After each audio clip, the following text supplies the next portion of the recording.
Well, hello, Patrick. Hi. Welcome to Canucks This Week, our weekly video brought to you by Woody's RV. Appreciate their support. You should check out Woody's if you're in the market for a fifth wheel, a trailer, a Winnebago, and any sort of RV if you want to find somewhere to live or get out of town. Now, the Canucks were out of town. Not a very good road trip. We got a lot to get into. We missed last week.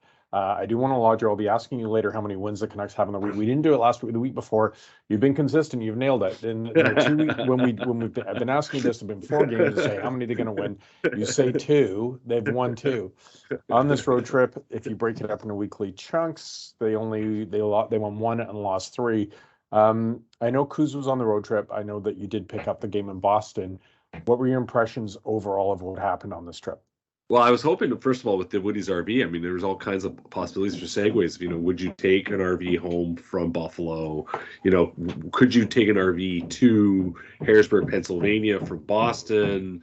Are Woody's RVs available in Massachusetts? Anyway, no. It was a great way to do a road trip. Yes. And well, people kept asking me, do you think this is it for Bruce? And I said, well, you know what? I think something could happen. But, and I did actually look up flights from, there are direct flights from Boston. There are no direct flights from Buffalo to Harrisburg. But that, this is a long way of answering your question, what were the impressions of the road trip? Well, they're still not very good. This is a team that's given up 69 goals in 17 games. Nice. That's 4 goals. Paul, it's tied with Anaheim for the worst in the league. 4 goals a game against. Yeah. I mean, these are numbers we haven't seen since the early 80s. I'm a big fan of John Garrett, but when John Garrett was playing goalie, and that was an era where the goalies were very good. Now it is a higher scoring NHL. But in the end, you still have to do more. Now, the funny thing is, this has been a talking point for you, which was pointing out that, for all the chatter on the Canucks' offense, they've been sitting sort of bottom third. They are, I think, if you go by goals per game right now, they're 9th in the league in goals per game. So they are sort of somewhat outscoring their problems. But in the end, if you are giving up the most goals in the league, that is a huge problem. And so let me just dig into that a little bit, just because I actually did some research, so I don't. You're stealing all my stats here, but that's good that I know, obviously you should be on top of it. But yeah, so if we look at the goals against, they are tied with the most goals that they've given up, 69 with Anaheim. But yeah, I think they're second to last when you look at game percentage. They're only 12th in shots against. Yeah. Now we know we've talked about the defense, and you can. Stats are malleable. You can make them sort of fit whatever story you want to tell. Because, there can be a shot and there's no rebound control. Guys aren't picked up. So it's not all on the goalie. But we've been focusing on the defense as being a real weak spot, which we know I've got more to say about that later. But, when you look at that, you're only 12th in the league for shots given up, but you're worst for goals against. Where does the blame lie for that? Well, to some degree on Thatcher Demko, absolutely. The fact that the Spencer Martin has started as much as he has is a statement about how the number one has been playing. Demko only has 1 win, right? Yeah, it's 4 of the 5 wins have been by Martin, and that's a statement about how things have gone in net. In front of him, and it hasn't helped. There have been a lot of goals against that have, to be honest, most goals aren't most goalies aren't stopping. And that is the second problem, which is that they're just giving up too many of these grade A chances. They've been terrible defending on the rush. You look at that goal in Boston, on the one where JT Miller falls down or lies down on the ice. Essentially, Bo Horvat falls on the other side of the ice, isn't able to pursue Taylor Hall around the bottom of the net. Miller comes down, tries to cover, and actually makes the right read given the kind of crisis that was unfolding. But no one else picks up the space that he's left. And as a result, you have a point that's wide open and an opportunity to score that, in the end, you want your goalie to stop. because it's a shot that's out from reasonably far. But at the end of the day, it was sort of a sum of how poorly the Canucks have been defending in general, especially in crucial moments. And so many goals come off turnovers, and when you're struggling to get the puck, consistently through the neutral zone, as the Canucks have not been consistent. They haven't been awful moving the puck up the ice, but they have not been consistent enough. And I don't have the numbers on top in front of me, but you can look at any given game and the number of goals that come off turnovers. I mean, this is true in almost any sport, right? Anything that involves depth and width and motion, goals come off turnovers, especially at the top level. And the number of goals that come off turnovers, speaks to that as well. That there's just a lack of continuity, a lack of organization overall in their game. And it's been causing them problems from the start of the season, and that's why they're in the spot that they're in. So I was just doing some very surface level thinking. My wife would say that's all I do, but oh geez, Paul. Yeah. We've been talking about this. I mean, our dear departed friend Jason Botchford goes back. Remember, he had just shortly first joined the Canuck beat from working in our news department when the tragic incident with Luc Bourdon. And it seems ever since then we've been talking about basically a lack of attention to bringing in defensive talent. And, obviously Quinn Hughes, we saw what happened at the draft table. Oh, that's a home run. And they've got a hell of a player in Quinn Hughes. But then I was thinking about how bad the blue line is right now, how you will hear experts say it takes longer for a defenseman to develop and become a proper NHLer. And it was like after Hughes, they almost abandoned. Okay, well, we've got our one defenseman. Yeah. Podkolzin, Klimovich, Lekermaki, all forwards, trading away picks. I guess if you were to say prospects, guys that were somewhat touted as Jet Wu and Jack Rathbone, who this year, they're not saying they're busts, but certainly haven't come in or haven't progressed from what the thought on them was when they were an initial top prospect. So there's not a lot from within. They've tried to band-aid it with, trades and free agency, which has resulted in terrible contracts when you look at Ekman Larson and obviously Tyler Myers. So when you look at this conundrum that they're in, and we keep saying that they admittedly tried to fix this in the offseason, that the blue line is not NHL caliber, how can they fix it? What can they do? What are their options? Because you can't wait till next year and say, well, we'll draft a defenseman first overall and then that'll be it, or with their first pick. But what's their option to get better? Well, I mean, first of all, I mean, it's such an unending tale here in Vancouver, but you got to draft better. In the 22 years since Mike Penny left the Canucks as their chief scout, and Penny went to the Leafs in 2000 and had a pretty good record in the 90s. Not an amazing, but, they were finding players in all rounds. There was a decent crop of Canucks coming through. They struggled with finding top-end players, but they did find a decent number of NHL players in the mix there. Since then, it has been a really, really bad record of drafting. You have Kevin Bieksa in 2001. You have I'm scrolling through here because I know I'm going through the list. You have Alex Edler in 2004. You have, where was the next one? Because this is dismal. You have Kevin Connaughton in 2009. Ben Hutton 2012. Gustav Forsling in 2014. This is where we're getting to now. Like that is, and then there's Hughes, and that's it.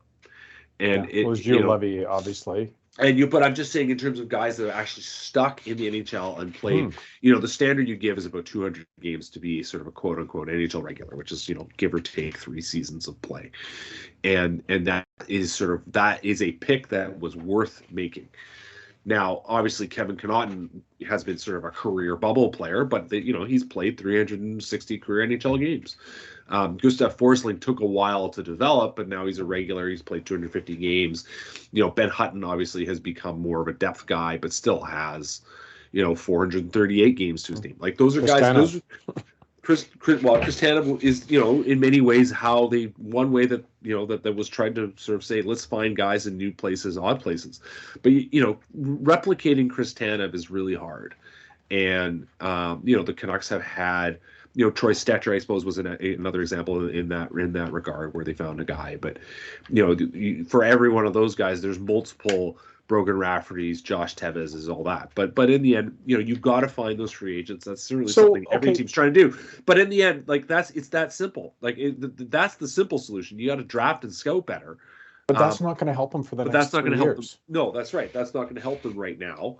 And the simple truth is that their pro scouting, there are obviously leftover issues from the Benning era. You've named 2 of them right away. Like the Ekman-Larsson deal is a disaster. And good guy, good leader, but he for the most nights struggles to play. He's fallen down the pecking order on the depth chart in the last couple of games.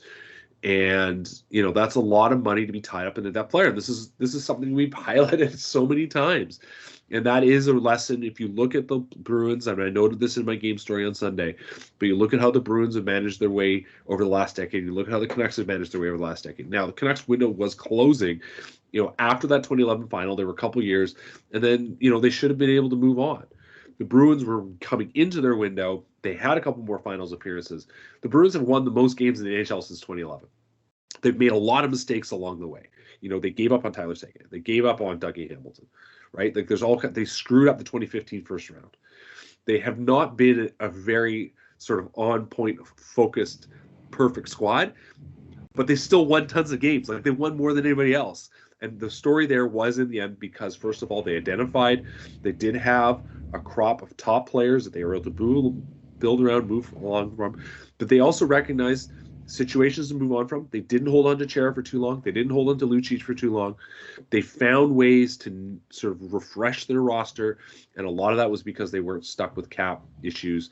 They were able to add Taylor Hall. They've added Hampus Lindholm. Those are the things that if you're going to do this, you have to keep giving yourself a chance to make change. And that is the task in front of the current management group, is they have to find a way to refresh the roster. They are stuck still with contracts that are making it difficult to do that. They obviously don't have the Beagle type contract anymore, but they do have those 2 ones you just mentioned, which is Myers and Ekman-Larsson, and you're simply not they're getting paid as if they're top tier defensemen, and they're not playing like they're top tier defensemen. And that, more than anything, is something that the Canucks are just going to have to punch their way out of, and they're going to have to get creative, and they have to get aggressive in doing it, and how they're going to fix these problems. Just had a quick stroke of genius and thinking if only they'd been able to poach someone from the Bruins front office to come in and run their organization, maybe things would have turned out differently. Anyway, we could sit here and talk all day, but something I did want to address with you. I'm going to bank that Bruce Boudreau is still with the team, hopefully, for the remainder of the viewing time for this video. But I was thinking about that. You can debate whether the season is truly lost or not. But if you were to change coaches at this point in the season, I think it's pretty clear. You jumped on the comments from Rutherford when he made them on Sportsnet 650 about how the team wasn't ready. Definitely being so critical of Boudreau, and everyone knows these guys didn't hire. The general manager, president consortium there did not hire Boudreau, so they may want their own guy. I think that's pretty clear. So I don't think there's a long term for Boudreau here in Vancouver. But if you change now, what are you going to do? Okay, so maybe if you get the same kind of bounce you did last year, just miss the playoffs and end up with a very middling draft pick again. I know everyone says tank for Bedard. I think the NHL draft lottery is it's so prohibitive against deliberately tanking that would be tough. But honestly, I would go, why would you change the coach at this point? Well, that's kind of been my argument. I go back to last year when there was the talk of replacing Travis Green, and I sort of said, well, there's one case that says just that coaches don't really matter in scenarios like this, that you might get a little bump, which they did. but in the long run, it may not make a big difference. And I think in the long run, we're seeing that. Now, on the other hand, there are cases where clearly the coach has made a difference. I think especially as coaching has become more sort of technical and more kind of understanding of the kind of what you can actually change and how you can actually realign stuff. Now, Boudreau does do that, right? Like, he did make some changes, but some of them were not immediate. You know, you look at the penalty killing, that was Brad Shaw, right? Like, that was Brad Shaw's impact. He said, no, the way we're doing things is wrong. This is why we're failing. If we try this, I think we're going to have some more success. And I think that's the kind of thing that can make a difference.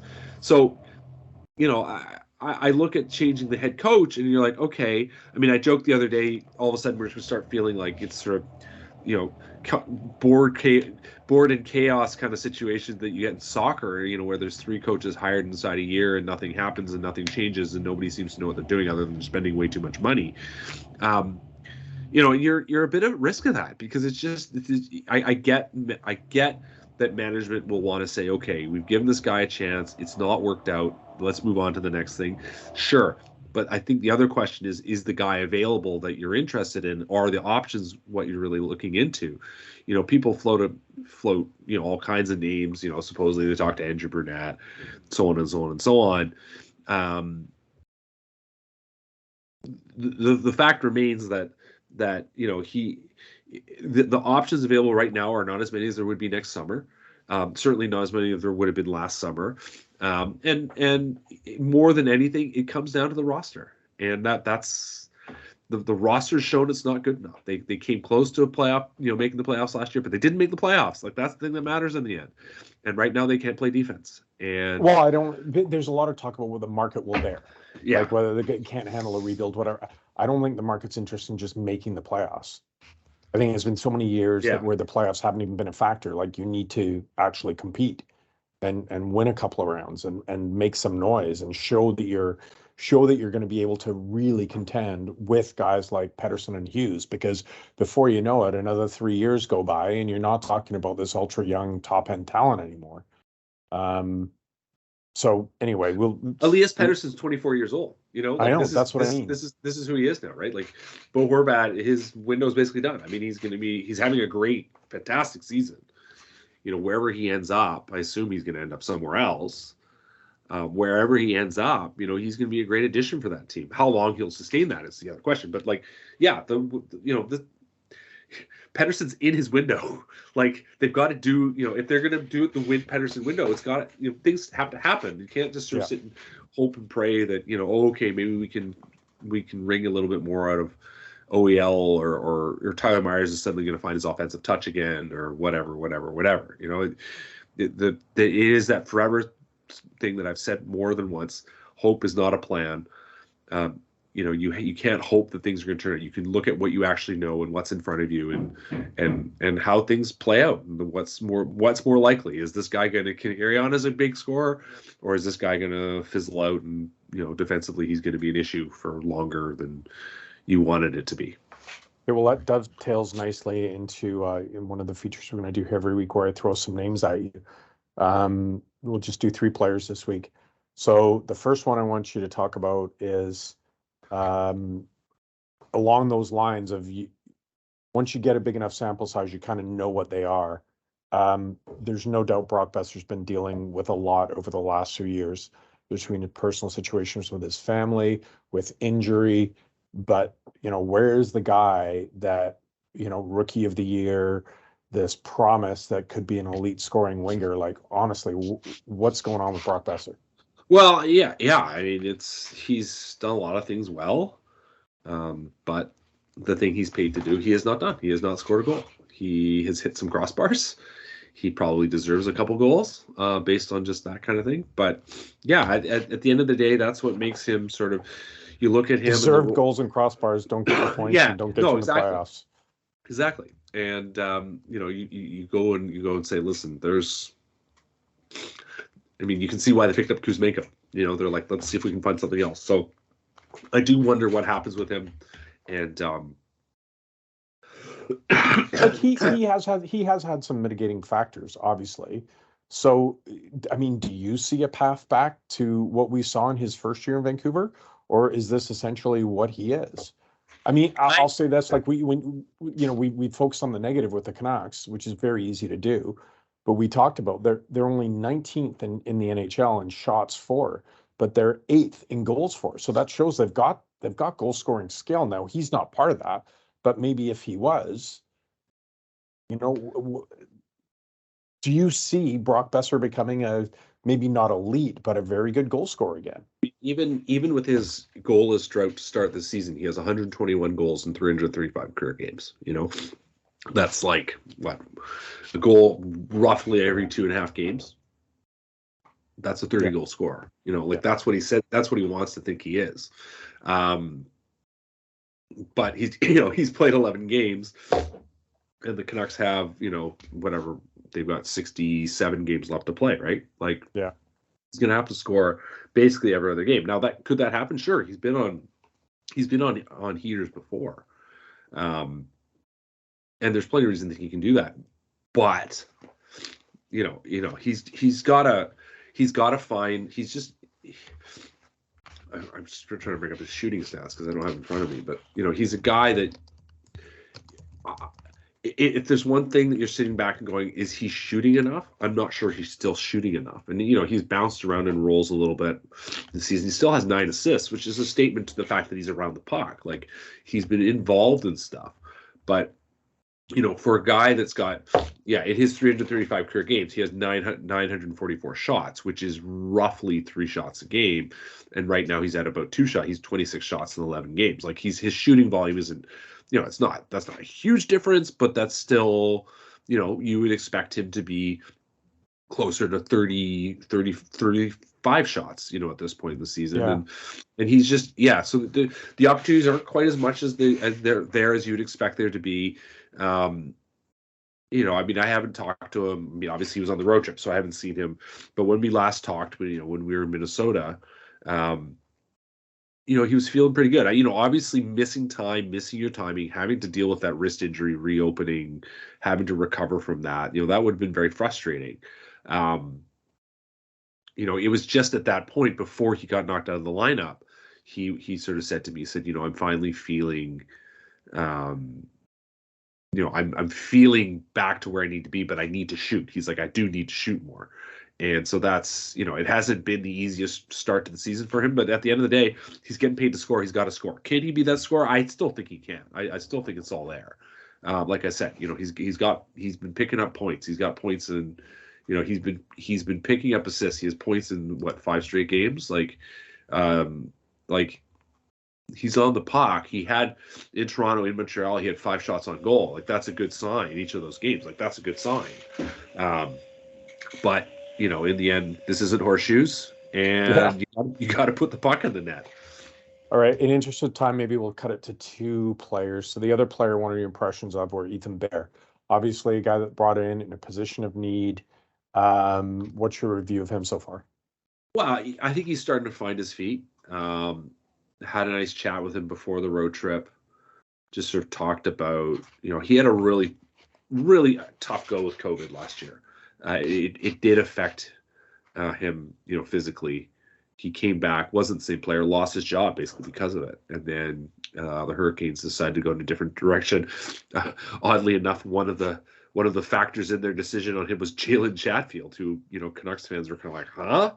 But you talk to people who have been watching the Hurricanes, and they're just like, no, he fits what they're trying to do there really well. He's an example of a player who's found sort of exactly the kind of who has exactly sort of the skill sets that they can put on that lineup. And obviously it's such a high-end defense group already that, he is the kind of guy that, because of his, cheap contract, he's an efficient player to have in that lineup.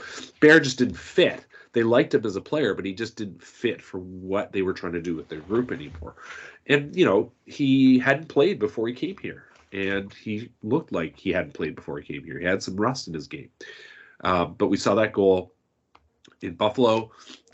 He's finding his feet, I think. And certainly the kind of bet And as I wrote a while ago, like the kind of bet that these Canucks need to be making. They need to be finding guys that are sort of in gaps elsewhere and that could help them. And it's not just adding guys at the bottom of the lineup like Jad Studnicka. You need to find guys that are going to have upside that can play up your lineup. And Bear is a guy that they believe should be in the top four. Certainly, he was that kind of a player in Edmonton. And so, they need to see what he is. And certainly, I would say, in the early viewings, he's on the right course. All right. So, Patrick, will finish up here. Canucks, I mean, they have had an awful lot of road games to start the season, but I look at their home for 2, and then just, we'll do a video end of next week. So they've got the Kings at home on Friday, Vegas at home on Monday. Man, and I got to say, I always hate it when the Canucks don't have Saturday games because the Leafs get them all the time. It's a landmark day, right? Yeah. And then they're in Colorado, defending Stanley Cup champions, next Wednesday. How many of those 3 will win? And also for the Woody's RV Road Report, tell me something fun about Denver. So sorry, we're saying Kings. We're saying the Kings, the Kings, Vegas, and then Colorado Avalanche. I think they're going to win next week. I think they're going to win. I think they're going to win one of those games. I'm just looking at how like Vegas is so. I know they need 2 wins. Yeah, but this is our first week. I'm going to say that Vegas is just setting such a bar right now. They're so tough. It's just hard to see, it is. So you're basically saying they're going to beat the Kings. I think they'll beat here's what I'm going to say. I think they're going to beat the Kings, or they're going to beat, it'll be one of those ones where nothing ever quite goes the way you think it's going to go. So of those 2, you'd think the Kings are the easier mark, and certainly because the Kings have not played as well defensively as Vegas have. But you just kind of go, I don't know. I'm just, I think they're going to get one of those 2 games, and I think they'll lose in Colorado just because the adjustment to the altitude is tough. Colorado's defense is playing so well. The Canucks have struggled to generate stuff at 5-on-5, even if they are scoring better. Their power play is driving things. I think realistically, given the quality of these 3 teams, the way they're playing, the Kings are frail defensively, but just the quality of the 3 teams, I have a hard time seeing them taking 2 of 3. But they need to take 2 of 3. In fact, they need to take all 3. But I'm not comfortable saying that they're going to do that. Well, the funny thing is, we'll get to Denver in a second, but when you go beyond that, we'll talk about this next week. Then you've got Vegas, San Jose, and Washington. With Vegas and San Jose being on the road stuff. This schedule is not easy for this team. They're going to have to fight their way out of it. But yes, anyway, things to do in Denver when you're dead. I'm just because you sound like you're dying. Yeah, I'm getting over a cold here. Thankfully, it was a rough couple days, but I'm doing a lot better here. I'm just trying to find the one. You threw this at me a little bit. I forgot that I needed to do this, and I'm just trying to figure out where it is. There's a really nice Mexican place not far from the arena actually, and the arena in Denver. It's sort of west of downtown. It's towards where the football stadium is. There's a river or a stream that runs west on the west side of downtown. It's Tomeo. I went there. It's fantastic, absolutely fantastic Mexican place. And I really enjoyed it. I went there. It was like a what's the, oh my god, I'm forgetting that. It's basically like they had like a Denver Eats kind of event. Yeah. And I went. I just happened to be the only time I think I've ever been to Denver for work anyway. I went there, and they just say it's really neat, kind of sort of. It's Mexican, but sort of unconventional, not what you're used to. I really enjoyed that. I've actually been to Denver for a Broncos game, and so the parking lots. That's of course. Right. Yeah, the park. Yeah, but the parking lot. Obviously the tailgating there is fantastic for the football game. They don't really have that for the hockey, as far as I can tell. Yeah, there's sort of a neat little university district right next to the Metropolitan State of Denver. I say University of Denver is right near there. There's a couple of neat little things in there, and but I would say Tomeo. If you're picking a place to go, I'd say go Tomeo. I had a good time there when I was last there. Good. Well, great stuff, Patrick. Thanks for all this today. I ran a little long, but that's all right. People, there's so much to talk about. There's so much other goofy stuff I want to talk to you about. We never get to it, so we'll have to format some stuff out. Thanks to Woody's RV, woodysrv.com, for all your RV needs. If you're looking to get on the road, get into recreation vehicles, thank you for their support. I do, there's so much to talk about with this team. I will let people know that you and I are going to the Canuck alumni lunch tomorrow. Goaltenders from the past, I believe, are sort of a theme, but hopefully we'll have some good stories to tell about that next week. Sounds great. All right. Thanks, Patrick. Thanks, everyone, for watching, and we will talk to you next week.